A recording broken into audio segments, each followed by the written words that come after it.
Hello family, welcome back to my channel. আজকে আমি বানাচ্ছি পুঁই মেচুরি। তার জন্য এখানে সিম, আলু, বেগুন কেটে নিয়েছি। আর এখানে নিয়েছি আমি পুঁই মেচুরি। পুঁই মেচুরিটা বলতে কি, এটা হচ্ছে পুঁই শাক গাছের ফল। আর এটা মানে শীতের প্রথম দিকটাতেই পাওয়া যায়। আর এটা সবুজটা হচ্ছে ভালো হয়, যেটা একদম নরম হয়।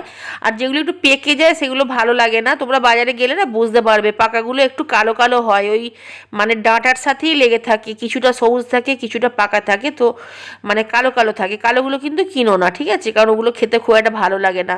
সবুজগুলো নরম হয়, খেতে ভালো লাগে। যাই হোক, কড়াই প্রথমে আমি সর্ষের তেল দিয়ে দিয়েছিলাম। তারপরে মটর ডালের বড়ি বেশ অনেকগুলো পরিমাণ আমি ভেজে তুলে নিচ্ছি।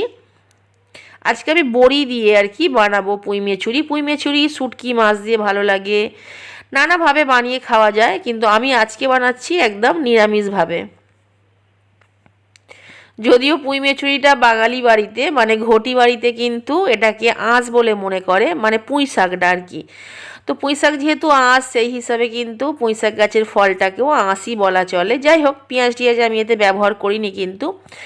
তো বড়ি ভাজার তেলেতেই পাঁচফোড়ন ভেজে সব সবজিগুলো একসাথে দিয়ে দিলাম, পরিমাণ মতো নুন দিলাম। এইবারে হালকা করে একটু সবজিগুলো ভাজার পরেই পুঁই মেচুরিটা আমি এখন এতে অ্যাড করে দিলাম। পুঁই মেচুরি পরিমাণটা আমি অনেকটা পরিমাণ দিয়েছি, কারণ এটা কিন্তু খেতে ভীষণ ভালো লাগে। যারা নিরামিষ খাও তাদের জন্য কিন্তু ভীষণ ভালো একটা রেসিপি, খুব ভালো লাগবে এটা গাইস। আর গরম ভাতে এটা ভীষণ ভালো যায়। আর এটা কিন্তু শুধুও খেতে ভালো লাগে। পরিমাণ মতো হলুদ দিলাম, খুব সামান্য একটু লঙ্কা গুঁড়ো দিলাম, আর দিলাম জিরে গুঁড়ো। আর কিছু নয়, মশলাগুলো দেওয়ার পরে হালকা একটু নাড়াচাড়া করে নিয়ে এতে আমি জল দিয়ে দেবো।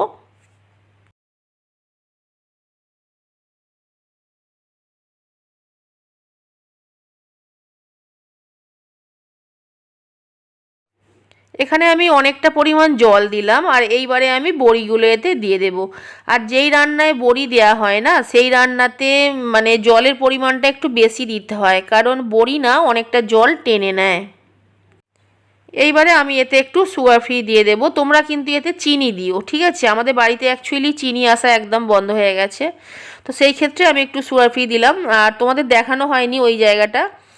তো যাই হোক, তোমরা চিনি অ্যাড করো অল্প করে একটু, ঠিক আছে। এবারে চাপা দিয়ে কিছুক্ষণ রাখতে হবে। তো কিছুক্ষণ পর যখন আমি ঢাকনা খুললাম, তো জল অনেকটা কমিয়ে মানে কমে গেছে আর কি।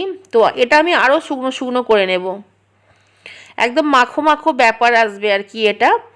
আর এইবারে এতে আমি কালো সর্ষে বাটা দিয়ে দেব। কালো সর্ষে এখানে আমি মানে টেবিল চামচ নিয়েছিলাম, সেটাকেই বেটে এতে অ্যাড করলাম। সর্ষে বাটাটা একদম লাস্টের দিকে অ্যাড করতে হবে আর কি, যখন মানে একদম মানে ঝোলটা আর কি মানে জলটা শুকনো হয়ে আসবে, মাখো মাখো ব্যাপারটা চলে আসবে, তখনই কিন্তু সর্ষে বাটাটা এতে অ্যাড করতে হবে। কারণ সর্ষে বাটা দিয়ে যদি বেশিক্ষণ ফোটানো হয় না, সেই ক্ষেত্রে কি হয়, তেতো হয়ে যেতে পারে। যাই হোক, এটা পুরোপুরি রেডি হয়ে গেছে গাইস। দেখো একদম মানে এই রকম হবে, একটা মাখো মাখো ব্যাপার, একটু কালারফুলও হয়েছে এটা। গ্যাসটা আমি বন্ধ করে দিলাম। খুন্তি দিয়ে একটু ঘেঁটে ঘেঁটে দিতে হবে, ঘাঁটা ঘাঁটা ব্যাপারটা আসবে। আর এটা খাওয়ার সময় না গাইস, এই দানাগুলো যখন মুখে পড়বে না, আমার ভীষণ ভালো লাগবে।